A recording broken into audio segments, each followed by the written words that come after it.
Okay. Next up on the podcast, another exciting one for me. Another person I'm only meeting here for the first time, somewhat in person. Jennifer Lang, owner and president, Minneapolis Glass. You can find them online at an unbelievable website, which I'm sure I will mention a few times, www.minneapolisglass.com. So it's Minneapolis Glass. Jennifer Lang, thank you so much for joining me. Well, thanks for having me. I'm excited. I'm thrilled to have you. And again, you're somebody that I had kind of on the radar, but then my brother was like, you have to talk to her because she's done so much. I've known her and her family forever, and they're great at what they do. So, but I really don't know you. I'd love to get to know you. So talk about, your path, through life to now being, owner and president of one of the more prestigious companies in our industry in Minneapolis Glass. Oh, well, thank you. That's very kind of you to say. And thank you to Steve for connecting us. He's good. We'd He's be good. remiss if we didn't mention him, right? Absolutely. Thank you. Well, my journey into the glass industry is similar to yours. I was born into it with glass in my blood, right? Okay. Yep. And very similar in the sense that I had no intentions of going into the industry. I love it. Yes, so I've heard you say that many times, and I definitely resonate with that. So I grew up in Minneapolis. My father owned Minneapolis Glass Company starting in the late 60s. He was not the founder. The company's been around since 1937. Right. And cute story, he started in the company in 1968, 1 month before he was supposed to marry my mother. Because the original owners were friends of my grandparents, and they gave him a job on a 1-month trial. Oh, wow. And it worked out. Yes. So thank goodness for all of us. So I grew up, being exposed to the industry just peripherally. I came in like lots of family business members do, to file on the weekends, file paper when we used to do that, and help out. I worked here in the summer at the front desk while I was in college. And so I always had a connection to the business, but not necessarily a desire to be here. So that being said, I went off to college. I went to Northwestern University, and then was there for 3 years, and then came back to Minneapolis and finished up here. And was planning to go to medical school. That was kind of my dream, was to go to med school. And so I was in the process of applying to med school and doing all the things that you need to do to get to that phase. And was running around like a crazy person, working 3 jobs and whatnot. And my dad said, hey, why don't we have an opening at the front desk. Why don't you come and work at the front desk while you're doing all your other things? It'll give you a little bit more flexibility and such. And so I said, oh, you know what, maybe that's a good idea. And so I came to work at the front desk, and that was almost 27 years ago. Wow. That is spooky how similar our stories are. Wow. Except you went to a much better school. You went to Northwestern. I went to a little Ohio University. You're and you wanted to be a doctor. I wanted to be a sportscaster. Well, definitely you had bigger and broader goals. And that's why you're kicking butt now, because you had those big goals. That's very cool. So you got into the business, you've grown it, you've grown. How's, looking back, I mean, it's got to kind of blow you away at everything, that you've seen, and the growth and the change and all the positivity that you've got going at Minneapolis Glass right now. It is really quite amazing. I mean, I think about when I first started and we were writing orders on 3-part forms. Yes. And, and then separating them off and sending them through the shop. And, just the growth of the industry and the technology. And we've really tried to embrace a lot of the technology. We almost consider ourselves more of a technology company than a glass company, because we recognize that that's how we stay ahead of the curve. So that, the things like that just amaze me. After being here for a few years, I actually went back to school and got my MBA, because I felt like I really needed that outside experience. Yes. And that was really helpful to bring in sort of that outside the industry knowledge, best practices and whatnot. I was in a very collaborative program, and Nice. And I loved that. So we are just yeah, sometimes I think about it and I'm just blown away at how things have changed in the last, 20 plus years. It really is. It's kind of stunning, and it's like when you see a picture of people on a bus or a subway reading newspapers, and everybody's reading a newspaper, and you think back to nobody reads a newspaper now. You never see somebody reading a newspaper, let alone a whole row. So things have changed so much. And before we talk about Minneapolis Glass in depth, there's so much about you that I really dig. And one of the things I saw and I noted to you in my show notes was you had a note on your LinkedIn profile about building communities and careers. And I just and I know you talk the talk and you walk the walk, because I know you're very, very, active in trying to help people. Where did that all come from? How did that bubble up to the surface for you? Well, I think a lot of it goes back to the way I was raised. We were always raised to with the intent to give back to the community. That was really kind of a philosophy for my entire family, for both my siblings and myself. And I think that that's both physically and metaphorically, right? I think it's about building our community up, both physically within the construction industry as Right. well as that service piece. And so, I, because we're a family business, I do look at us as a big family, Yeah. and I feel that it's really important to support both all of our employees as well as the industry, and how that gives back, both within the building of the community, and the service to it. I like it. I like it. And so let's talk about Minneapolis Glass. And again, I'm with Jennifer Lang, owner and president of Minneapolis Glass. Find them online, minneapolisglass.com. Again, my first kind of instance in getting to know you was when I was doing my research for my blog about my favorite kind of under the radar websites. And I came across yours and I was like, whoa, I had not seen a website like that. The design's fantastic. The layout's fantastic. So kudos to you and the team that put it together. But now beyond the website, because everybody will go to the website, and if you're watching on YouTube, I'll put up some pictures of the website so you know what I'm talking about. But let's talk about Minneapolis Glass, what you guys do, your bread and butter. Been around, obviously, you said since 1937, and still plugging along. And again, the reputation is incredible out in the industry. Talk about a little bit about your company. Thank you. Well, I have to say, the website was a passion project for my brother, who's been with the company for about 12 years. Also, did not intend to go into the glass industry. Kudos to him. I love it. I love it. We roped him in. So, and that was something that we really felt like it was about time that we needed to really step it up, and did a lot of research and work on that. And then our outside vendors. So it was a fun project. It was a labor of love, that's for sure. So as far as what we do, yes, we've been around since 1937. We've done a lot of things. Our goal is to add value for our customers, both in the construction and manufacturing side of the business. So, I always say, when people ask, and obviously people in our industry understand it, but when people ask, we do literally everything with glass.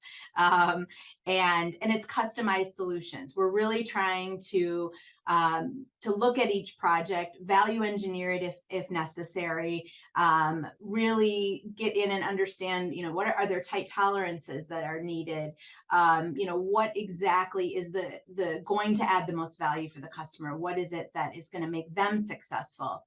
And so we have that unique approach. I believe it's not a cookie cutter approach. We're not looking at projects of like, oh yeah, we've done this a million times, we can just keep doing the same thing. We really have that kind of individualized approach, for each thing that we do. And we're really trying to make the work a little bit easier for our customers. We want to take the hard work out of it. We don't want them to have to be the glass expert. We want to be that for them. Sure, sure, and it's definitely working. And I also like the culture you're building there. I saw a post yesterday on you had a little gathering. You had a gear people could pick out their gear. That's a nice thing too. So you've built a nice culture at your company. I'm a big fan of company culture, and I think you've nailed that too. Well, for us, core values are really what guide us, and we intentionally everybody can talk about core values, but we intentionally really tie everything we do to our core values, and culture is extremely important as a part of that. And we recently did some listening sessions with every single employee in the company, and one of the things that came back was they want more gear that says Minneapolis Glass. It's So we great. said, okay, Yeah. well, that's an investment that's worth making. It's what Yeah. people want. It's great advertising. And and for our people in the field, they need safety vests, they need hard hats, things like that. In If we can put them, if we can make them part of our brand image, Yeah. that has a dual purpose. It can't you can't beat when people are proud to wear the brand on their chest or their back, or on their Absolutely. head in a hat. That's fantastic. Kudos. That's fantastic. All right, so mixing things up, a fun one for you. Who is your role model and why? Uh, this is a two part, I think, for Yep. me. Go for it. One, I would be remiss if I didn't say my dad. Mhm. I we've worked together. He's no longer involved in the day in and day out of the business, but we've worked together. He's been a mentor to me since I started in the business. He taught me the business. He more importantly taught me not only the ins and outs of the logistics of the business, but really how to be a good uh, employer, a good steward of our values. He also taught me not to take no for an answer, Nice. and to be a tough negotiator. And those are important skills. Yeah. He taught me about being involved in the industry and locally, being good partners with our union, and I think that those things have been really important in my development. And the Yes. second part of that is I'm in Women's Presidents Organization and have been for about 12 years now. And it's a really important network for me. I've been involved locally and nationally. And the women business leaders that I surround myself with in my groups are an inspiration to me.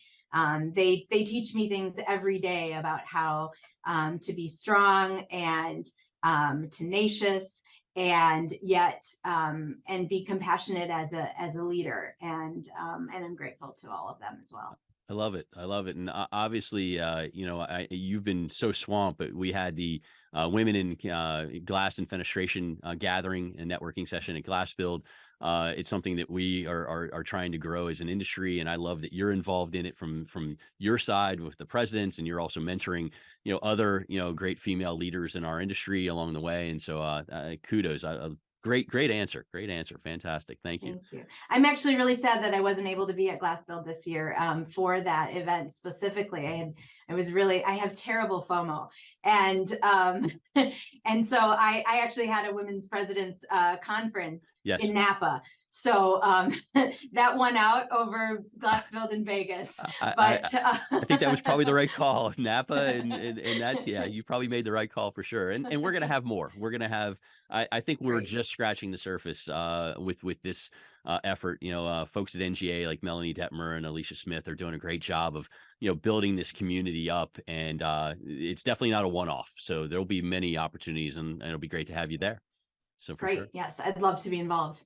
So speaking of being involved and speaking of our industry, I look at you as, again, somebody who thinks outside the box. You have all of these qualities. You've done a wonderful job, you and the family and everybody there at Minneapolis Glass.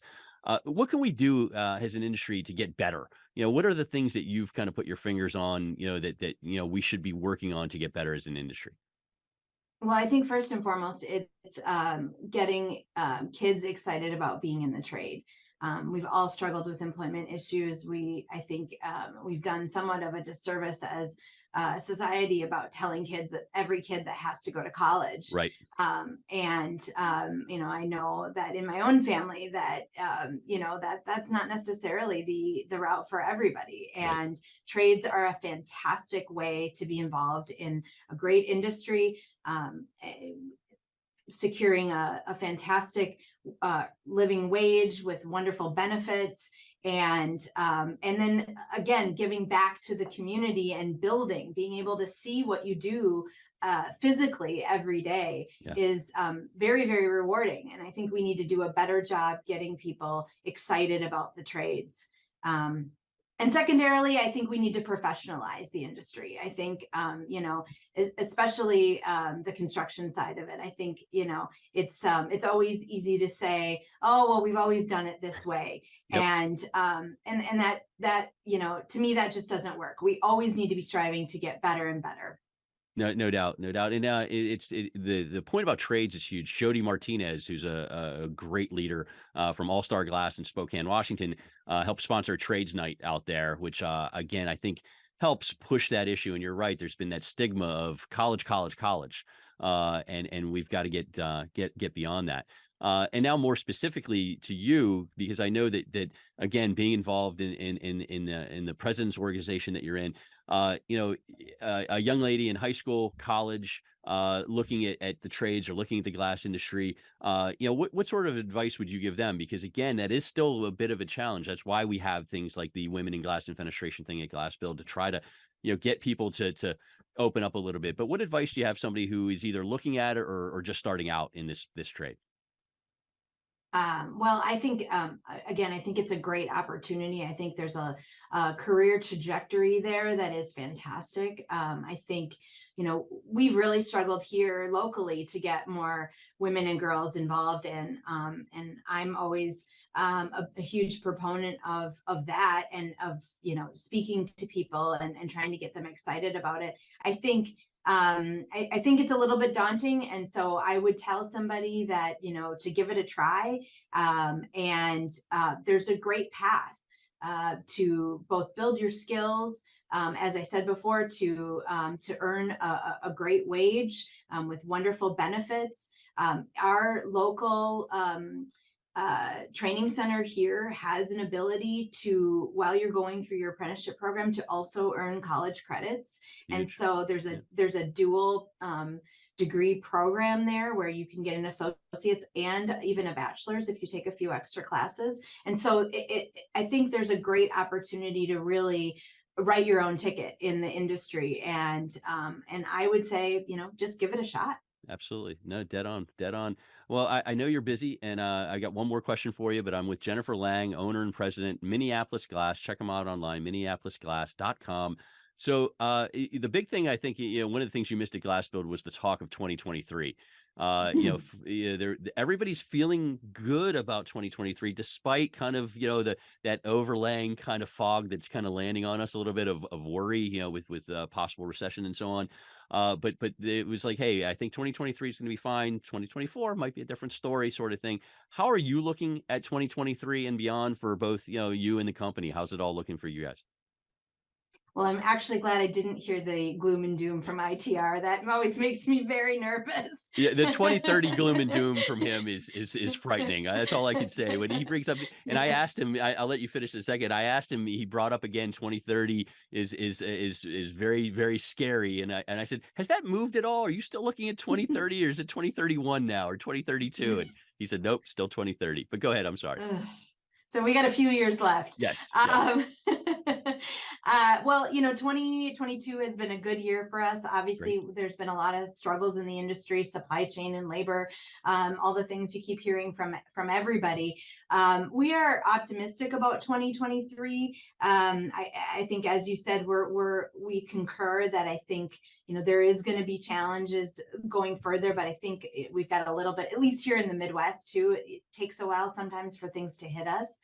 So we feel okay about 2023. For us, our sort of mantra is we're going to defy the odds. Whatever is going on out there, we're going to move past that. And so we have some really exciting news, which we just announced last week to all of our employees, is that we are going to build a brand new state-of-the-art facility for Minneapolis Glass, a brand new Wonderful. headquarters.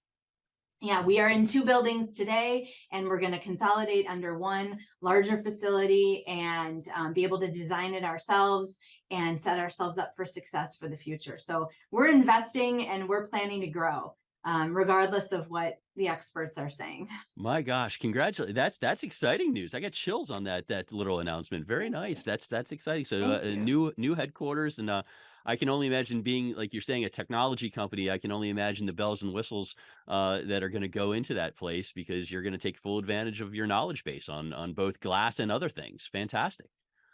That's the Wonderful. plan. It's Yeah. going to be a big project. It's going to consume a lot of time and effort. I'm a little nervous, but I'm really excited Is about it. it is it nearby your current location, or are you moving, like, far away? What's the location setup for No, this? we're only going to be about 10-15 minutes from our current Okay, location. So great, it was really important for us to stay within, good highway access near the city, and we really didn't want to increase the commute for our employees. That great. was really important to us as Great. well. Well, defy the odds. You guys will continue to do, and you're kicking tail out there. This has been a great pleasure for me. Again, I'm respectful of your time because I know you move a million miles an hour, and I appreciate you coming on with me. Jennifer Lang, owner, president, Minneapolis Glass, MinneapolisGlass.com is their website.